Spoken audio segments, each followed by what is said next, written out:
Welcome. If you want to use AdBlock on your Xiaomi Redmi Note 9s, for the first let's go for the Play Store. Right now tap on the search and type here Opera Mini.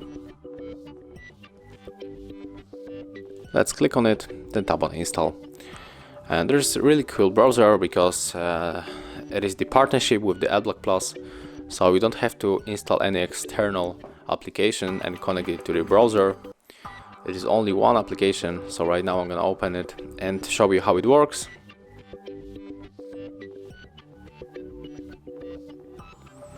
Click continue, then tap on the allow and continue. And right now, for example, we can enter this website.